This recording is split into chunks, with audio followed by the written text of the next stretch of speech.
सरकारी स्कूलों में आज से अवकाश। सूबे के सरकारी स्कूलों में आज से जारी की छुट्टी। 18 लाख स्कूली बच्चों के लाभ पर संकट। सरकारी स्कूलों में अब एआई की पढ़ाई करेंगे बच्चे। हेडमास्टरों से 1.92 करोड़ की होगी वसूली। 20 साल बाद भी नियोजित शिक्षकों को प्रमोशन नहीं। नियोजन इकाई ने शिक्षक को किया निलंबित। राज्य के बच्चों ने राष्ट्रीय स्तर पर दिलाई 2 ट्रॉफियां। बिहार शिक्षा सेवा के पदाधिकारियों की सूची जारी। पीएम श्री विद्यालयों के शिक्षकों के लिए आईडीई बूट कैंप चरण 2 का आयोजन। शिक्षक कर्मियों की नियुक्ति को शिक्षा विभाग में बना सेल। अभिभावक पहुंचे स्कूल, बच्चे को श्रेष्ठ जान हुए खुश। थाबतोड़ शतकों से कई रिकॉर्ड क्लीन बोल्ड। अब खबरें विस्तार से। उससे पहले मैं हूं कौशल और आप देख रहे हैं कौशल ब्लॉग। आपसे एक रिक्वेस्ट है कि आप हमारा वीडियो यदि फेसबुक पर पहली बार देख रहे हैं तो फॉलो कर लीजिएगा, यदि यूट्यूब पर देख रहे हैं तो सब्सक्राइब कर लीजिएगा, ताकि इस तरह का जो भी वीडियो है उसका नोटिफिकेशन सबसे पहले आपको मिल सके। तो आइए चलते हैं कि खबरें विस्तार से क्या है। सरकारी स्कूल में आज से अवकाश। जी हाँ, राज्य के सभी 81,223 सरकारी स्कूलों में गुरुवार से शीतकालीन अवकाश होगा। शीतकालीन अवकाश के बाद सभी सरकारी स्कूल नए साल के पहले दिन खुलेंगे। छुट्टियों के कैलेंडर के मुताबिक स्कूलों में 25 दिसंबर से 31 दिसंबर तक शीतकालीन अवकाश है। अगला है कि सूबे के सरकारी स्कूलों में आज से जारी की छुट्टी है। सरकारी स्कूलों में गुरुवार से जारी की छुट्टी हो जाएगी। जारी की छुट्टी के बाद सभी सरकारी स्कूल नए साल के पहले दिन खुलेंगे। शीतकालीन अवकाश का प्रावधान सरकारी स्कूलों के छुट्टियों के कैलेंडर में है। इसके मुताबिक 25 दिसंबर से 31 दिसंबर तक शीतकालीन अवकाश है। 1 जनवरी से सभी सरकारी विद्यालय खुलेंगे। 18 लाख स्कूली बच्चों के लाभ पर संकट। जी हाँ, 5 साल में दूसरी और 9 साल में पहली कक्षा में 5 साल में दूसरी और 9 साल में पहली कक्षा में। आइए जानते हैं। सूबे की 18 लाख बच्चों को 75% उपस्थिति के बाद भी स्कूली योजना का लाभ मिलने पर संकट है। इन बच्चों के भेजे गए डाटा में कई तरह की गड़बड़ी मिली। विभाग ने मुजफ्फरपुर समेत जिलों को बच्चों के नाम सूची के साथ डाटा लौटाया है। मुजफ्फरपुर में ऐसे बच्चों की संख्या 40,000 से अधिक है, जो 75% तो पूरा कर रहे हैं, मगर उनके डाटा में कई तरह की गड़बड़ी है।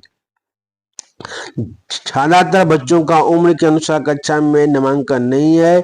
किसी बैंक खाता गलत तो किसी का खाता ही नहीं डाला गया है। योजनाओं का लाभ देने के लिए 75% उपस्थिति वालों का नाम मांगा गया था। जिले से लगभग 6 लाख बच्चों का नाम 75% उपस्थिति वालों में भेजा गया था। विभाग ने 31 दिसंबर तक का अल्टीमेटम दिया है और कहा है कि अगर डाटा में सुधार कर सच के साथ नहीं भेजा जाता है तो इन बच्चों को छात्रवृत्ति, पोशाक से लेकर अन्य स्कूली योजनाओं का लाभ नहीं मिल सकेगा। 5 साल में दूसरी और 9 साल में पहली कक्षा में। जी हाँ, कई बच्चे ऐसे हैं जो 5 साल की उम्र में दूसरी कक्षा में नामांकित हैं, कई 9 साल बाद भी पहली कक्षा में है। सैकड़ों बच्चे ऐसे हैं जो 6ठी 7वीं कक्षा में है, लेकिन उनका खाता नहीं दिया गया। विभाग ने कहा कि इन बच्चों को पहले भी राशि मिली होगी, इसके बाद भी खाता नहीं होना कई तरह के संदेह को बढ़ाता है। डीओ कुमार अरविंद सिन्हा ने बताया कि सभी भी बीईओ और हेडमास्टर को इस संबंध में निर्देश दिया गया है। 200 से अधिक स्कूलों से इस पर जवाब भी मांगा गया है। सरकारी स्कूलों में अब एआई की पढ़ाई करेंगे बच्चे। जी हाँ, नई शिक्षा नीति 2020 के आधार पर स्कूली बच्चों को डिजिटल पढ़ाई कराने का ड्राफ्ट शिक्षा विभाग द्वारा तैयार किया गया है, जो स्कूली छात्रों में बुनियादी कौशल के रूप में एआई प्रवाह, डिजिटल रचनात्मक और आलोचनात्मक सोच को विकसित करने पर केंद्रित है। ऐसे में सरकारी स्कूलों में आगामी शैक्षणिक सत्र 26-27 से इंटेलिजेंस आर्टिफिशियल की पढ़ाई शुरू करने का निर्णय लिया गया है। इस योजना के तहत कक्षा 6वीं से 12वीं तक के छात्र छात्राओं को एआई सहित कंप्यूटर और डिजिटल तकनीक से जुड़ी आधुनिक शिक्षा दी जाएगी। यह पहल सरकारी स्कूलों और निजी स्कूलों के बीच तकनीकी अंतर को भी कम करेगी। इसके लिए विद्यालयों का चयन किया जा रहा है। जिला शिक्षा विभाग जिला शिक्षा विभाग कार्यालय से मिली जानकारी के अनुसार बच्चों को एआई की पढ़ाई कराने का मुख्य उद्देश्य उनकी तकनीकी ज्ञान को बढ़ाना है। इसी तकनीकी ज्ञान के आधार पर विद्यार्थियों को आगे रोजगार पाने में मदद मिलेगी। इस संबंध में जिला शिक्षा पदाधिकारी राघवेंद्र प्रताप सिंह ने बताया कि एआई उपकरण की मदद से बच्चों को इंटरेक्टिव लर्निंग का अनुभव होगा। गणित, विज्ञान और अंग्रेजी विषयों को विजुअल और वॉइस प्लेटफॉर्म से समझाया जाएगा। एआई की पढ़ाई के लिए संबंधित एजेंसी द्वारा स्कूलों में उपकरण और प्रशिक्षक उपलब्ध कराया जाएगा। प्रशिक्षक स्कूलों के एक शिक्षक को बेसिक जानकारी देंगे ताकि शिक्षक आगे बच्चों को एआई की पढ़ाई करा सकें। ऐसे में बच्चों का तकनीकी ज्ञान व कौशल विकसित होगा और वे सशक्त बन सकेंगे ताकि किसी भी सार्वजनिक प्लेटफॉर्म पर सरकारी स्कूल के बच्चे भी बेहतर प्रदर्शन कर सकें।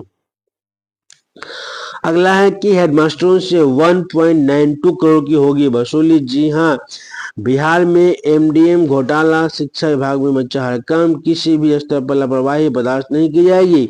एमडीएम निदेशक बिहार में मास्टर साहब गजब झोंक करने में लगे हुए थे।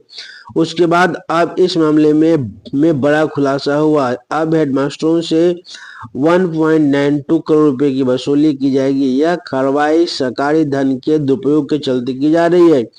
शिक्षा विभाग में हड़कंप मचा हुआ है। बिहार में मध्याह्न भोजन योजना को लेकर एक बार फिर बड़ा घोटाला सामने आया। सीमांत और कोसी सीमांत क्षेत्र के 13 जिलों में बच्चों के हक का भोजन डकारने के आरोप में प्रधानाध्यापकों पर सख्त कार्रवाई की तैयारी है। सरकारी धन के दुरुपयोग के इस मामले में अब 1,92,00,000 इतना रुपए की बकाया राशि की वसूली की जाएगी। इस खुलासे के बाद शिक्षा विभाग में अब किसी भी स्तर पर लापरवाही बर्दाश्त नहीं की जाएगी। दरअसल बिहार के इन 13 जिलों में यह अनियमितता सामने आई है। उनमें भागलपुर, बांका, जमुई, अररिया, किशनगंज, कटिहार, पूर्णिया, खगड़िया शामिल है। इन जिलों में कुल 4,54,61,000 इतना रुपए की रिकवरी किए जा सके हैं। जबकि अगला है कि 20 साल बाद भी नियोजित शिक्षकों को प्रमोशन नहीं। जी हाँ, 20 साल नौकरी के बाद भी नियोजित शिक्षकों को प्रमोशन नहीं मिला है। बिहार राज्य प्रारंभिक शिक्षक संघ ने बुधवार को शिक्षक संघर्ष संकल्प दिवस की वर्षगांठ मनाई। आयोजन सदर अस्पताल रोड स्थित संघ भवन में किया गया। संघ के जिला अध्यक्ष जितेंद्र कुमार यादव ने कहा कि अनुबंध एवं मानदेय के विरुद्ध 24 दिसंबर 2005 को प्रदर्शन करने वाले लाखों शिक्षा मित्र पर तत्कालीन सरकार ने प्रवृत्तापूर्ण लाठी बरसाई थी। हजारों शिक्षा मित्र घायल हो गए थे। इस साहसिक आंदोलन के बाद शिक्षा मित्रों की सेवा 60 वर्षों के लिए स्थायी की गई। जिला अध्यक्ष ने कहा कि राज्य के शैक्षिक विकास में नियोजित शिक्षकों का योगदान सबसे महत्वपूर्ण है, फिर भी उन्हें हिदायत करने में कोई कसर नहीं छोड़ी जाती। लगभग 20 वर्षों की सेवा के बाद भी नियोजित शिक्षक प्रमोशन की बात जोड़ रहे हैं। आज तक स्नातक प्रमोशन एवं कालबद्ध प्रमोशन नहीं होने से नियोजित शिक्षकों में भारी निराशा है। संघर्ष के बल पर शिक्षकों की सेवा में सुधार हो रहा है। अन्य अन्य मांगों को लेकर संघ का संघर्ष जारी रहेगा। अगला है कि नियोजन निकाय ने शिक्षक को किया निलंबित। प्रधान शिक्षिका से उलझने का प्रयास व महिला शिक्षकों के साथ गाली गलौज करने के मामले में पंचायत शिक्षक के विरुद्ध कार्रवाई की गई। पंचायत शिक्षक नियोजन इकाई बागरा ने शिक्षा विभाग की अनुशंसा पर सदर प्रखंड स्थित नया प्राथमिक विद्यालय खालिशपुर मियाँ टोला के पंचायत शिक्षक अतुल कुमार शाही को निलंबित कर दिया है। अगला खबर है कि राज्य के बच्चों ने राष्ट्रीय स्तर पर दिलाई 2 ट्रॉफियां। बिहार की टीम थिएटर विधा में बनी विजेता। वोकल संगीत में बिहार तीसरे स्थान पर रहा।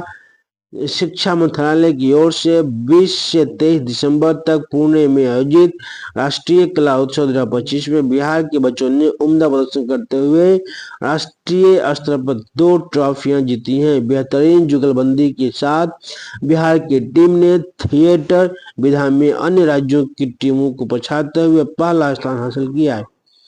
वोकल संगीत लोक गायकी विधा में टीम तीसरे स्थान पर रही। थिएटर विधा में पीएन एंग्लो संस्कृत माध्यमिक विद्यालय पटना के ग्रामीण की छात्र रोशन कुमार, ईशुराज 10वीं की छात्रा मानसी और 12वीं की छात्रा रिया मेहता ने थिएटर विधा में समूह में भाग लिया था। टीम ने दिल्ली को पछाड़ते हुए राष्ट्रीय स्तर पर पहला स्थान हासिल किया। वोकल संगीत लोक गायकी विधा में +2 बीकेडी जिला स्कूल लहरिया सराय दरभंगा की ग्रामीण की छात्रा जीत कुमार और छात्र जीत कुमार और आदित्य कुमार रोज पब्लिक स्कूल दरभंगा के 10वीं की छात्र अनन्या झा और +2 की एमएल एकेडमी की 9वीं की छात्रा राधिका ने समूह में उत्कृष्ट प्रदर्शन कर तीसरे स्थान हासिल किया। वाद्य संगीत विधा की वादन में ट्रिनिटी ग्लोबल स्कूल पटना के 10वीं के छात्र सौमिल सिन्हा को विशेष पुरस्कार से नवाजा गया। अगला है कि शिक्षा सेवा के पदाधिकारियों की सूची जारी। शिक्षा विभाग ने बिहार शिक्षा सेवा के पदाधिकारियों का फोटो युक्त द्वितीय औपबंधिक सिविल लिस्ट 2026 का प्रकाशन किया। 1 जनवरी 2026 के आधार पर बिहार शिक्षा सेवा के पदाधिकारियों की सूची जारी की गई। विभाग की वेबसाइट पर इसे अपलोड कर दिया गया है। पदाधिकारियों से प्राप्त दावा आपत्ति आवेदन के आधार पर बेहतर सूची में यथावश्यक संशोधन किया गया है। विभाग ने इस सूची पर आपत्ति होने पर 25 दिसंबर तक राय रखने को कहा है। अगला है कि पीएम श्री विद्यालयों के शिक्षकों के लिए आईडीई बूट कैंप चरण 2 का आयोजन होगा। जी हाँ, स्कूल शिक्षा एवं साक्षरता विभाग, भारत सरकार, अखिल भारतीय तकनीकी शिक्षा परिषद तथा शिक्षा मंत्रालय के नवाचार प्रकोष्ठ के संयुक्त तत्वाधान में पीएम श्री विद्यालयों के प्राचार्यों एवं शिक्षकों के लिए आयोजित 3 दिवसीय नवाचार डिजाइन एवं उद्यमिता बूट कैंप का चरण 2 सफलतापूर्वक संपन्न हुआ। यह बूट कैंप 22 से 24 दिसंबर तक Birla institute of technology Mesra Patna camp में आयोजित किया गया, जिसमें बाधवानी फाउंडेशन का सहयोग भी रहा। इस राष्ट्रव्यापी पहल का शुभारंभ 17 दिसंबर 2025 को एआईसीटी के अध्यक्ष प्रोफेसर टी.जी. सीताराम, स्कूल शिक्षा एवं साक्षरता विभाग के अतिरिक्त सचिव धीरज साहू तथा एआईसीटी के उपाध्यक्ष डॉक्टर अभय जी द्वारा किया गया। अगला है कि शिक्षक कर्मियों की नियुक्ति को शिक्षा विभाग में बना सेल। जी हाँ, शिक्षक कर्मियों की नियुक्ति को शिक्षा विभाग में सेल बना। शिक्षा विभाग में नियुक्ति कोषांग का गठन किया गया है। इस कोषांग का गठन माध्यमिक शिक्षा निदेशालय के अधीन किया गया है। इसमें अधिकारियों की नियुक्ति भी कर दी गई है। कोषांग के गठन से संबंधित आदेश माध्यमिक शिक्षा निदेशक सज्जन नारायण के हस्ताक्षर से जारी हुआ। यह कोषांग 1 जनवरी से पूरी तरह प्रभावी हो जाएगी। नियुक्ति कोषांग से भी नियमावली, नीतिगत संबंधी कार्य, प्रधानाध्यापक, विद्यालय अध्यापक, पुस्तकालय अध्यक्ष, विद्यालय लिपिक एवं विद्यालय प्राचार्यों की नियुक्ति आदि के काम देखेंगे। साथ ही इनसे संबंधित परिवाद और न्याय कार्य में सहयोग ही होगा। माध्यमिक शिक्षा निदेशालय में खारिजों की अधिकता देखते हुए माध्यमिक और उच्च माध्यमिक विद्यालयों के शिक्षक एवं शिक्षकेतर कर्मियों के नीतिगत कार्य के लिए इस कोषांग का गठन किया गया। कोषांग को आवंटित कार्यों की मॉनिटरिंग और नियंत्रण के लिए माध्यमिक शिक्षा के सहायक निदेशक सुभाष कुमार को जिम्मेदारी दी गई। इसके अलावा कोषांग में कई अन्य पदाधिकारी जवाबदेही के साथ तैनात किए गए।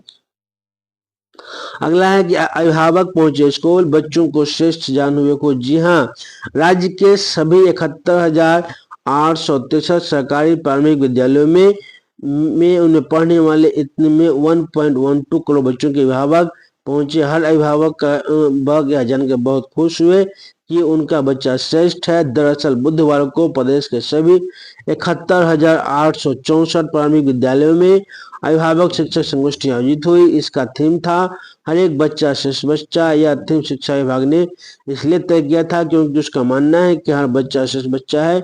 इसे ध्यान में रखकर हर बच्चे के अंदर छुपी प्रतिभा की पहचान जोड़ी है। यह कार्य शिक्षकों का है, लेकिन यह अभिभावकों के सहयोग के बिना संभव नहीं है। इसके लिए शिक्षकों ने अभिभावकों को प्रेरित किया ताकि प्रत्येक बच्चे के सीखने की क्षमता और प्रगति को पहचाना और सराहा जा सके। इससे अभिभावकों को बच्चों की शिक्षा में सक्रिय सहभागिता बनाते हुए घर और विद्यालय के बीच सार्थक संवाद एवं सहयोग को मजबूती मिलेगी तथा बच्चों में आत्मविश्वास का विकास और सीखने के लिए सकारात्मक समावेशी वातावरण का निर्माण होगा। अगला है ताबड़तोड़ शतकों से कई रिकॉर्ड क्लीन बोल्ड।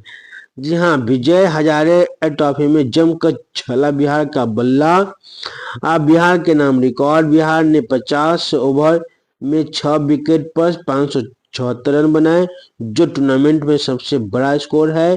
कप्तान साकिबुल घनी ने सबसे तेज 32 गेंदों पर शतक लगाए। वैभव सूर्यवंशी ने सबसे कम उम्र के 14 वर्ष 272 दिन में मात्र 36 गेंदों पर सेंचुरी बनाकर 39 साल पूर्व पाकिस्तान के जौहर इलाही के बनाए गए रिकॉर्ड ध्वस्त किए। बिहार टीम की तरफ से 120 गेंद में 3 शतक बने। टीम ने 11.48 की रन गति से खेलकर बनाया रिकॉर्ड। टीम की ओर से कुल 49 चौके और 38 छक्के लगे। इसी के साथ आज का जो शिक्षा और शिक्षा विभाग से शिक्षा और शिक्षकों से जुड़ा हुआ जो खबर था पूरा होता है। और अब से आपको यह मेरा कंटेंट अच्छा लगे तो एक बार लाइक कीजिएगा और एक छोटा सा प्यारा सा कमेंट कर दीजिएगा। और यदि आप मेरा वीडियो फेसबुक पर पहली बार देख रहे हैं तो फॉलो कर लीजिएगा और यदि यूट्यूब पर देख रहे हैं तो सब्सक्राइब कर लीजिएगा। मैं हूं कौशल, आप देख रहे थे कौशल ब्लॉग।